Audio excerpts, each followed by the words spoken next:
नमस्कार दोस्तों, आपका स्वागत है मेरे इस भक्ति चैनल में। आज की कहानी सुनने से पहले अगर आप मेरे चैनल पर नए हैं तो प्लीज़ सब्सक्राइब करें, और अगर आपको मेरी कहानी अच्छी लगे तो उसके लिए लाइक करें और कमेंट में ज़रूर बताएं कि ये कहानी आपको कैसी लगी। वो कहते हैं ना कि भगवान ने जिसको जो बनाया है, जैसा धरती पर भगवान ने किसी को बना के भेजा है, कुछ सोच समझ कर ही भेजा है। तो इसी विषय पर ये मेरी आज की कहानी है। तो चलिए शुरू करते हैं। एक बार शंकर और पार्वती जी कैलाश पर बैठे थे। एक तो शंकर जी कहते हैं कि बहुत दिन हो गए, मैं धरती पर बहुत दिनों से भ्रमण के लिए नहीं गया। आज मेरा मन कर रहा है कि मैं चलो धरती पर घूम कर आऊं। तो पार्वती माता कहती हैं, स्वामी आप जा रहे हैं तो चलिए मैं भी चलती हूँ। बस फिर क्या था, दोनों ने आम वेश बनाया, आम इंसान का, और दोनों चल दिए धरती पर और चारों तरफ इधर उधर देखने लगे, घूमने लगे। तो पार्वती माता कहती हैं कि हे स्वामी, ये आपने कैसी दुनिया बनाई है। कोई इतना गरीब है, कोई इतना अमीर है, किसी के पास इतने भी पैसे नहीं हैं कि वो अपने 2 वक्त की रोटी भी खा पाए, किसी के पास तन ढकने के लिए भी कपड़े नहीं हैं, और किसी के पास इतने कपड़े हैं कि वे रोज नित्य नए नए कपड़े पहन लेता है।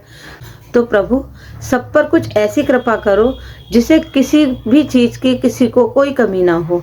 तो शंकर जी कहते हैं कि नहीं प्रिय, मैंने जो दुनिया बनाई है वो कुछ सोच समझ कर ही बनाई है। जैसा आप कह रही हैं वैसा नहीं हो सकता। तो पार्वती जी कहती हैं, नहीं नहीं स्वामी, मैं जैसा कह रही हूँ वो सही है। आप मेरे कहने पर सबको एक जैसा कर दो, किसी को किसी चीज की कमी ना हो, किसी को किसी के सामने हाथ ना फैलाना पड़े, बस सब खुशी से रहें। बस फिर क्या था, गौरा जी ने हट कर ली और शंकर जी ने सबको एक समान कर दिया। अब कोई बात नहीं, शंकर पार्वती जी ने सोचा कि चलो आज यहीं रुकते हैं, कल हम चलेंगे अपने कैलाश पर। तो वह रात को एक झोपड़ी में विश्राम के लिए रुकते हैं। रात को होने लगती है बहुत तेज बारिश। तो झोपड़ी में से पानी इधर उधर से टपकने लगता है, चारों तरफ गीला गीला हो जाता है। पार्वती माता कहती हैं कि हे स्वामी, ये तो चारों तरफ गीला ही गीला हो गया, अब हम यहाँ पे रात कैसे गुजारेंगे। जाइए किसी को बुला लाइए तो ये झोपड़ी थोड़ी ठीक हो जाएगी। तो हम यहाँ पे रात को रुक करके और कल फिर अपने धाम पर कैलाश पर्वत पर चल देंगे। शंकर जी ने उनकी बात गौरा की सुन के और चल दिए। वे एक आदमी के पास पहुंचे और कहते हैं, भाई मेरी झोपड़ी जरा काफी पानी निकल रहा है, तुम जाकर के उसको ठीक कर दो। बस वो आदमी एकदम भड़क गया, मुझे किस चीज की कमी है जो मैं जाकर के उसको ठीक करूं, मेरा दिमाग खराब है, इतनी बारिश में मैं जाऊंगा। शंकर जी वहां से चल के किसी और आदमी से पूछते हैं, भाई मेरे झोपड़ी में पानी बहुत बह रहा है, थोड़ा ठीक कर दो, रात को हम कैसे विश्राम करेंगे, कैसे सोएंगे, थोड़ा ठीक कर दो उसको। वो भी भड़क जाता है, कहता है तुम्हारा तो दिमाग खराब है, हमें किस चीज की कमी है जो हम जाएंगे ऐसी बारिश में। हमें क्या कोई रोटी की कमी है या किसी चीज की कमी है जो हम ऐसी बारिश में इतना परेशान होएंगे, भीगेंगे। हमें क्या अपनी तबीयत खराब करनी है, हमें नहीं जाना, चलो जाओ यहाँ से, आए बड़े ऐसी बारिश में काम कराने वाले। इसी तरह शंकर जी कई लोगों के पास गए और सब ने उनको मना कर दिया। शंकर जी निराश होकर वापस अपनी झोपड़ी पर आते हैं और पार्वती माता से पूछती हैं कि हे प्रभु, आप किसी को लेकर नहीं आए। तो शंकर जी ने कहा कि हे प्रिय, सब ने मना कर दिया, मैं क्या करूं, कोई आया ही नहीं।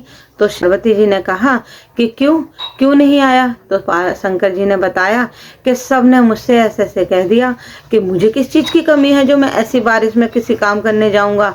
मुझे क्या कोई परेशानी है जो मैं इतना बारिश में भीगते हुए अपनी तबीयत खराब करूं और तुम्हारे लिए काम करने जाऊं। किसी चीज़ की कमी हो तो मैं जाऊं, ऐसा सब लोगों ने बोल दिया है। तो पार्वती माता कहती हैं कि प्रभु, उन्होंने ऐसा क्यों कहा।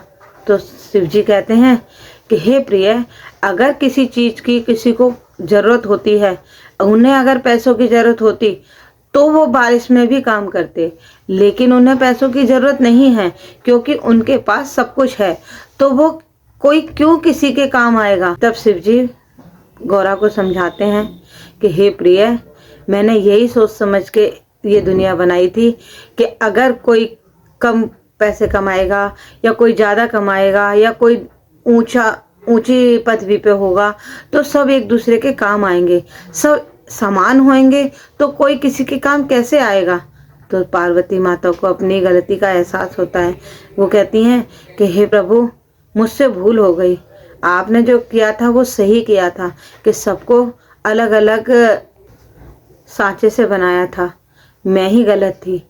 आप कुछ ऐसी इन सबको पहले जैसा ही कर दो जिससे सब एक दूसरे के काम तो आ सकें।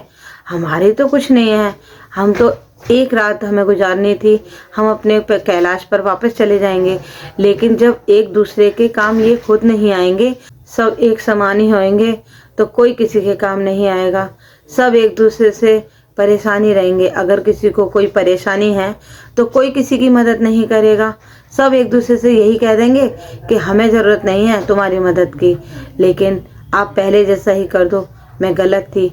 और शिव जी फिर से उनको पहले जैसा ही कर देते हैं।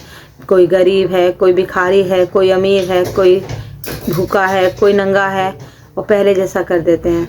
वो कहते हैं ना सच में कि भगवान ने जो जैसा जिसको बनाया है सोच समझ कर ही बनाया है। चलिए आज की कहानी में बस इतना ही।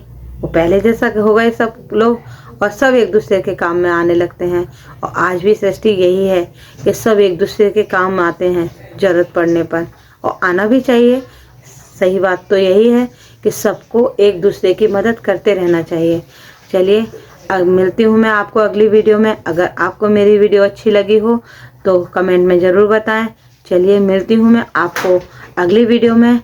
राधे राधे।